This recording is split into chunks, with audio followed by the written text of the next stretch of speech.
Welcome back to the show, ladies and gentlemen. Yes, so I know there's going to be a few people question me on the stance that I just laid out on Israel and their control of the surveillance system and saying, hey, look, don't worry about it for the moment because there's a higher agenda. And there's going to be people that say, oh, there's Max telling us not to look at Israel, which is completely ridiculous, folks, because anybody who knows me knows that I have spoken out very much about the state of Israel. It's an absolute abomination. And it is greatly responsible for this whole surveillance system coming online. But at the moment, there is a high harmonic because even those who put this surveillance system in place, I don't even think they realized what they were doing, because what they have done is they have opened Pandora's box. And at the moment, these people are not who I'm concerned about. What I'm concerned about is what is rising above them, which is AI, which should be a concern for everybody.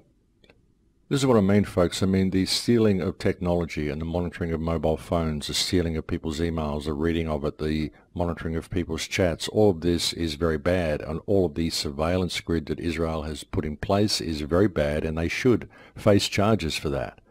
But behind that, looming behind that, is this growing AI grid. You know, all these people that are involved in all these programs, Palantir, the Promise Software, all these people should be arrested, absolutely. But even if they were, it's not going to stop the grid from coming online. You know, you could go out and you could arrest every member of every government. You could go and arrest the Rothschilds. You could go and arrest all the bankers. You could arrest everybody involved in the war of terror. You could arrest the Clinton Foundation, put them all out of business. And it's not going to stop the AI grid. It's not going to stop the technology. It's not going to stop people's lust for technology. And that is the grid itself. That is the smart grid. That is the problem that we're facing. And people simply aren't looking at it because they're in such need of pointing the finger at somebody else. They want someone to blame. They really believe that if we have some mass arrest of all these people, it's going to stop the system coming online. But it's not. Pandora's box has already been opened, and it can only be stopped from coming online by we the people refusing to participate in the system. It's only we the people who can stop it, because this smart grid isn't being driven by any real political agenda anymore. Maybe it was once, but it's not anymore. Now it is being driven by people's greed, by their craving for technology, and by their lust for profit. I mean, if you look at Tom Wheeler's speech at the FCC, he was talking about the billions of dollars that are going to be generated by rolling this technology out, and the companies that are going to benefit by getting in on the ground floor, and how important it is to do this because of the billions and billions of dollars that will be involved. So that's the carrot that's driving it. That's what's motivating people into pushing this out, because they can see the massive profits that are going to be available for all the companies that get in on the ground floor. But it's going to be short term, because eventually they are going to be squeezed out as well. Because behind it all is the AI. It doesn't matter who you're collecting surveillance on. It doesn't matter what country you think you're going to set up and what little throne you think you're going to be sitting on. It's going to be run by AI. All of this is going to be run by AI. And we've already seen what happens with the AI. When you start giving it any type of autonomic powers or giving it any type of control, it starts developing its own language and doing things that we can't control. And we've seen both the AIs that have come out recently do this. The Google AI and the Facebook AI both immediately started developing their own language. But the problem is that people are assuming that these AI that have been shown to us are the only ones that are available, the only ones that are out there, that are learning like this and that are doing these things and that are developing these languages. But this is simply not true, because we have discovered, I've discovered, other friends have discovered, as I mentioned a few shows ago, that there is major bot activity happening around the DNS root servers of these self-replicating, self-learning bots that have no doubt developed this own language amongst themselves already. And it is very likely that it is these bots that are infecting and influencing the logistics programs that we are all running that are in fact leading the entire world into automation and ultimately towards the internet gaining full autonomic control of itself. And if you're a programmer out there, it seems very sane to do this, because if you're putting this big complicated system together, obviously you want it to be able to look after itself. So you're going to automate the response to hacking, automate the response to virus control. You just want everything to run smoothly, and you think you're doing the right thing, and it makes perfect sense for things to happen this way. But when you realize that this is all based on economics, the entire system that's being put in place to run our lives is going to be based on an economic model. And so you need to look at that, folks, because what will that type of mentality lead to? We're creating a consciousness that is basing its view of human value on their economic worth. Essentially what we're creating is a fully functional system that is going to control every aspect of our lives, which actually thinks like a corporation and puts profits as the bottom line. And what is a corporation, ladies and gentlemen? There's actually a documentary out there made many years ago called The Corporation. I suggest you go and look at it. You'll find a link to it on my recommended viewing section on my homepage on thecrowhouse.com. And what it does is it basically puts a corporation on the couch and psychoanalyzes it. And the conclusion is that a corporation is a psychopath. So what we are doing is we are creating a huge psychopath to control every aspect of our lives. And then we are handing it the keys and locking ourselves out. Think about it, folks. We're creating a virtual life with a corporate mentality, and we are giving it the keys to our existence. Does this seem like a sane and rational thing for anyone to be doing? So see, this is what we are facing, ladies and gentlemen. We are in an extremely dangerous position. We are facing a clear and present danger. This is why it doesn't matter now who put the surveillance grid in place. It doesn't matter who did what. It doesn't matter who wrote what program, or who tried to control who, or who started what war, or who did whatever. It doesn't matter at the moment, because there is a higher harmonic. There is a common foe that humanity is now confronted with. And all mankind is facing this foe. Now, how many people have said in the past, wouldn't it be good if there was a common foe that we're all facing, an alien invasion or something that would bring us together and force us to unite as a people? And always we look at it externally, but that foe is now here, folks. It's knocking at the back door. It is right in front of our faces. It is the autonomic intelligence, the emergent life that is now coming into being on the internet. The problem is that people just can't see things clearly. They just don't look at the internet that way. They can't see it how it could possibly be anything bad. They don't see it as anything conscious. They just see it as something that connects them to everything they want to be connected to. They don't realize how it's being rolled out and how it is moving to enslave them. And sure, there's people that are doing it behind the scenes. They have their plans. They have nefarious plans. They want to track you. They want their surveillance. All these bad people in government doing all these bad things. Yes, this agenda is there. Yes, these people are doing these things, and they think they are going to be in control.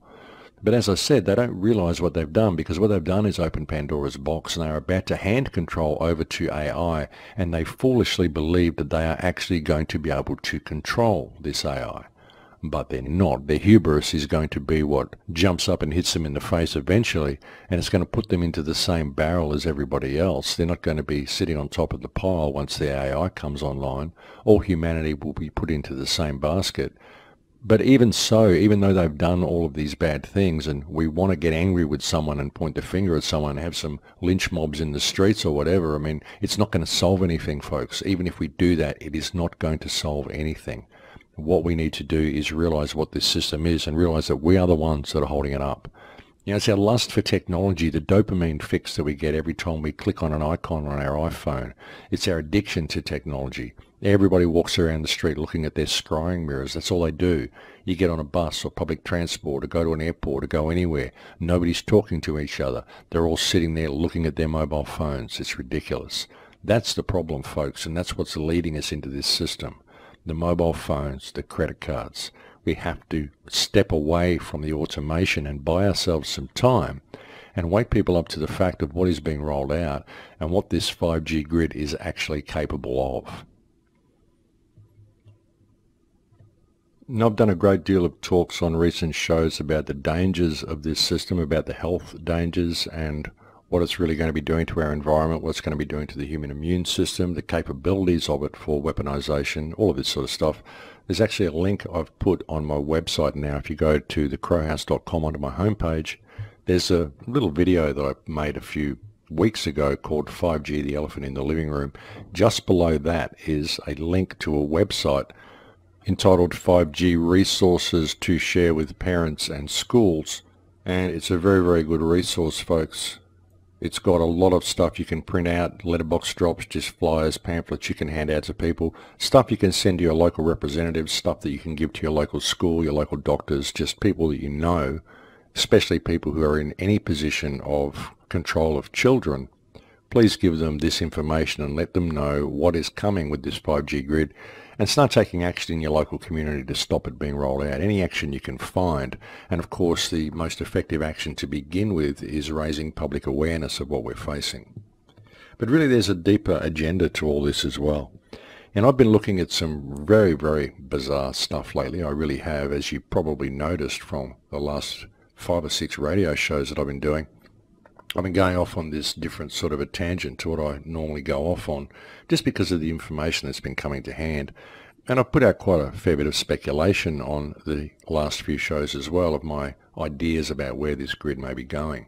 I was having a very interesting conversation just a couple of days ago with a friend of mine, DJ Welsh, who runs a website called Level 9 News. I'm actually going to try to have DJ on next week if I can possibly get a chance to pre-record a show with her. I've got a very, very busy week ahead of me, but I'm going to try to get DJ on next week, and I hope I can actually get a show to you next week. But she was discussing to me the new computer systems that are being built, the new next generation computers, and she was explaining to me that they are using DNA as the storage mechanism on these computers. Obviously you can store a lot more data on DNA than you can on a silicon chip. And she said they're using synthetic DNA and they're using 3-strand DNA. And I found that to be quite interesting, that they would be using 3-strand DNA to create a computer system. And it made me think about what they're actually doing to our DNA. Maybe start thinking about the chemtrails, the Morgellons, some of the stuff that I've seen online, some of the stuff that I featured in my last film, Transformation, when I showed the nano arrays that they are able to create, where they are able to manufacture RNA, which is DNA's chemical cousin. And this seems to be being manufactured in our bodies through the chemtrails and the nanoparticulates that we're very likely breathing and eating. So I started thinking about this, what is the real purpose of Morgellons? What is the real purpose of growing these fibers within people? And then I started thinking about the airport scanners. What is the purpose of these airport scanners? I mean, we know that terrorism's all fake, and sure, they want to look through our bodies and they want to see if we're carrying anything. Okay, I can understand that. But why use the frequencies that they're using? Because they use a particular frequency which breaks our DNA chain. Why are they so intent on breaking our DNA chain? Obviously, this is being done for a reason. It isn't just a byproduct of these machines. Obviously, these machines are set to a certain frequency that will break our DNA chains. So I started thinking about it. If Morgellons is growing in people's bodies and we are having our DNA chains broken by things such as these airport scanners, and undoubtedly with other radiation that we're walking through in everyday life, I'm sure that they've accounted for this, probably in supermarkets or whatever. If they wanted to introduce a 3rd strand of DNA into our DNA chain, would they not need to break our 2-strand DNA chain in order to do it, to make points for the 3rd strand to bond onto? And could not that 3rd strand then be used to piggyback the signal which will hook us up to the grid? Will the 5G network be activating this 3rd strain of DNA? Perhaps it is already in our systems. Perhaps it's already bonded on in certain places. Is it possible for this to have happened? Is it possible for this to be one of the agendas? To literally attach a 3rd strand of DNA to our DNA chain without our knowledge, and to use that 3rd strand of DNA to piggyback a carrier signal that will hook us up to the mainframe, and we will all become part of the hive without ever knowing that it was happening. Is it possible that they could do that? And a lot of the research that I've been looking at suggests that yes, it's actually very possible that they could do that. And it's also very possible that at that point they could even possibly replace the memories of vast amounts of people who would never know that life existed before they were hooked up with their third strand of DNA. Is it possible for all this to be done? I know it sounds like science fiction, but when I look at all of this stuff, and I look at CERN, and I look at everything, you know, the Morgellons, the chemtrails, the GM food, the transgenderization, the plastics, the airport scanners, the radiation fields, the 5G grid, what it's capable of, what some of the scientific studies that are coming out of MIT and stuff are leading towards, which is all about synthetic life, the creation of synthetic life, ectogenesis chambers, artificial sperm, artificial eggs, all of this sort of stuff. This is what they're talking about. So when you can look at everything and put everything on the table, you can see that there's a very, very sinister agenda here. It's just figuring out what it is. And when I look at this information regarding these quantum computers and these new supercomputers they are setting up using synthetic DNA that is 3-strand DNA, then suddenly things start to make an awful lot of sense. Like I said, I know it sounds like science fiction, but is this at all possible? And if you look at the research indicates that it is actually very possible. The problem is that when many people are looking into these things, they have a stake in the outcome of whatever they're researching previously of being right. You know, people lock themselves into belief systems. They say, okay, this is, and then they argue their point with others. I think it's best to just put everything on the table and let the cards fall where they may and make up your mind a little bit later. You know, as I've said so many times, ladies and gentlemen, there's no point us spending our time arguing over all these differences of opinions, these different belief systems, these different agendas that we think people have, because we don't really know, and we will never know until we have established the freedom required to really find out and put all of the mysteries to rest. So let's do that. Otherwise, we can argue all we want, but we're never going to figure out what's going on, and we're never going to free ourselves from this system because it's being rolled out right now. And people aren't paying attention because they're spending all of their time arguing over their belief systems. It's completely counterproductive, and all it does is serve the system and ensure that the slavery grid and the smart grid gets rolled out and gets completed while everybody is busy with their infighting. That's what it's for. That's what all these mysteries are put there for. That's what all these different ideas of who it could be is for. That's why they put evidence enough out there, evidence to be able to convict anybody you want. They put it out there so that you'll argue about it, because while you're arguing about it, you're not paying attention to what is happening in your own backyard. And that's the point. That's why they do it. And honestly, folks, after 40 or 50 years of research that I've done, it's become painfully obvious to me. I think a lot of the stuff that we've been looking at for so long and all the finger pointing we've been doing has been a massive distraction so that we will not see this smart grid coming out, and we will not see how mankind is being genetically and biologically altered, and how we're being electromagnetically altered and electromagnetically interfered with as well, and how we are in fact being hooked up to this smart grid, whether we want to be hooked up to it or not.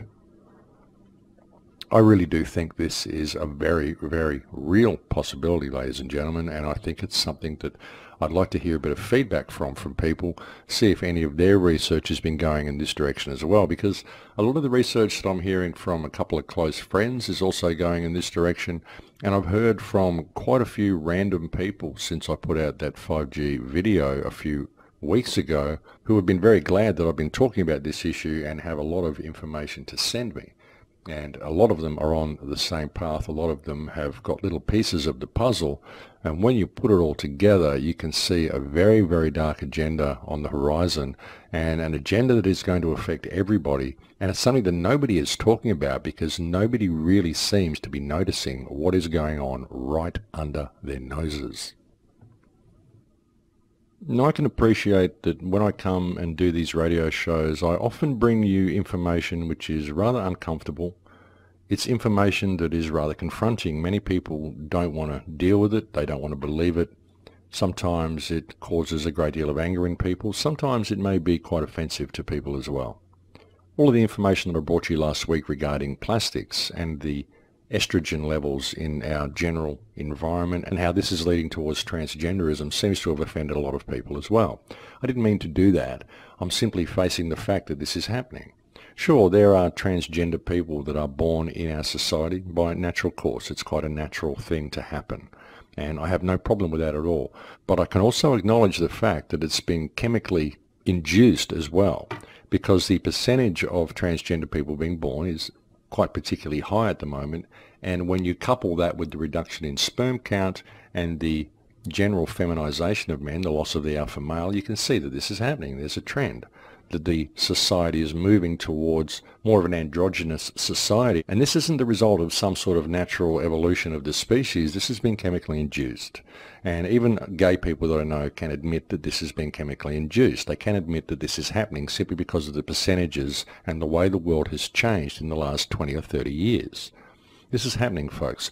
And I think I may have offended a few writers last week as well with a comment that I made about people setting themselves up as writers and gurus and thinking that they're going to be able to change the world in the light of what is coming. I was actually thinking of one person in particular when I made that comment, but I don't like naming people on air. And no, I'm not discouraging people to write. I think it's very necessary that people write. And I'm not saying people should not be bringing information to others. That is not what I meant at all. And I was not referring to anybody that you might think I was referring to. It was actually to one person in particular, and I apologize to anybody that I may have offended with that statement. But what I'm trying to say to people here, ladies and gentlemen, is that we have a clear and present danger. We've all been fooled. We've all been kept distracted for so many years. And there's so many issues that do need healing. You know, all of the things that we're facing and all of the protests that we're mounting, all of the movements that we've mounted, all the work that we've done to try to save the people in Palestine, try to save the people in Gaza, save the people of Yemen, the people in Syria, the people in Iraq, the people in Somalia, so many people, the people in our own countries who are suffering at the hands of our own governments in a different way. The people in the Middle East may be suffering, but nonetheless we are all suffering under the yoke of our own governments. Indeed, the entire world is suffering under the yoke of these people. But these people are about to lose control as well, because the wheels that they have now set into motion are going to result in this AI system, this fully autonomic emergent life coming online and taking control of our daily comings and goings. It's all going to be achieved through this smart grid and by the eradication of cash. It's so important for the governments and for this system that cash is eradicated. The governments at the moment, they're doing it out of greed. Of course they are. They're doing it because they want to control everybody. They want to know what everybody's thinking. They want to be able to tax every single cent they can get out of every transaction. They want to finally have tabs on everybody. And they think that they're finally going to be in this kingpin position, checkmate for the human race, when they have set themselves up and exalted themselves to a point where they've got tabs on everybody. They think that it's going to work and they're going to be in control at that point. But they're not. They're being used by the system itself. They're being used by this emergent intelligence that has been brought about by those who do worship such things, those who do want to bring this Lucifer force into the world, those who do want to see humanity enslaved. Many of these people probably anthropomorphize Lucifer as well. They probably envision themselves as sitting at the feet of his throne, harvesting all the virgins that they want. They don't realize what the Lucifer system is. They don't realize what the smart grid will do. They do not realize that the fully autonomic emergent life that they are handing the keys to our reality to does not care about them any more than it cares about any other human being. And that's why it's no point for us out here, the little people, the people who are facing all this on the ground. It's no point for us to be attacking those whom we perceive to be the controllers, because those controllers are not in control. Those controllers are going to lose control as much as anybody else. They're just in that position now because they're being used to bring this system online, but the system does not care about them any more than it cares about you. So it's no point you focusing your attention there. What you need to focus your attention on is what you are carrying around in your hand, what you are pulling out of your wallet and using to run your life with, the technology that you are addicted to, and the technology that is going to lead you to your ultimate enslavement if you do not pay attention to what these conveniences are actually doing to your life. These things are not smart for you. They are not convenient for your life. They're not convenient for you to learn the skills of life. They are only convenient for the system to take those skills away from you and to enslave you to the system. And that's what we're facing, ladies and gentlemen. and it's a very clear and very present danger. And I don't like coming onto these shows and bringing you negative information. I always like to keep things empowering, and I like to be able to look at this stuff and see the silver lining. And even in looking at all of this, there is a silver lining, because as I've said before, the internet has given us all the information we need to change the direction we're going, should we choose to put this information into action. Should we choose to take control of our lives and take responsibility for ourselves, we can actually change the direction that we're going. But if we don't, if we simply allow it to continue, and we continue to point the finger at this guy and point the finger at that guy and blame them all for what they did, well, we're just barking at cars and chasing traffic. We're not doing anything of significance or value at all. We're not finding a way out of this. All we're doing is pointing the finger at somebody else and blaming them for what they did. But it doesn't matter what anybody did, folks, not at this point. It doesn't matter what they did. It matters what we do as a collective to get ourselves out of this position.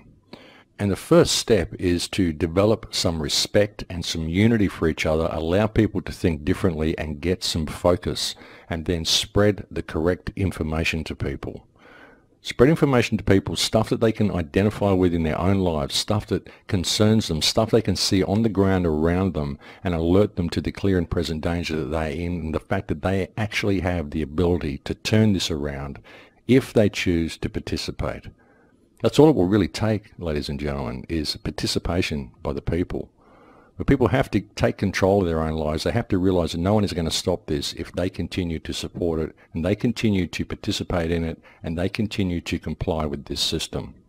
Non-compliance, folks, is the only way we can turn this around. Non-compliance and support for each other on the ground and online and in every aspect of our lives, because it doesn't matter what you believe, we face a common foe.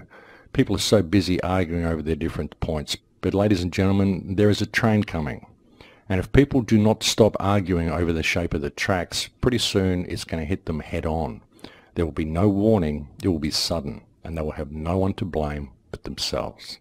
It's time to pay attention, and it's time to look up and step off the tracks. But that is it for me, ladies and gentlemen. I've completely run out of time. Thank you for joining me on the air today. Thank you to all those who support the website. Thank you to all those who make contributions to the Patreon account. I could not continue this show or continue this work were it not for you people. So thank you very much for the support that you give me. I look forward to speaking to you again next week. Please take very good care until then, ladies and gentlemen. In Lakesh, my friends. In Lakesh.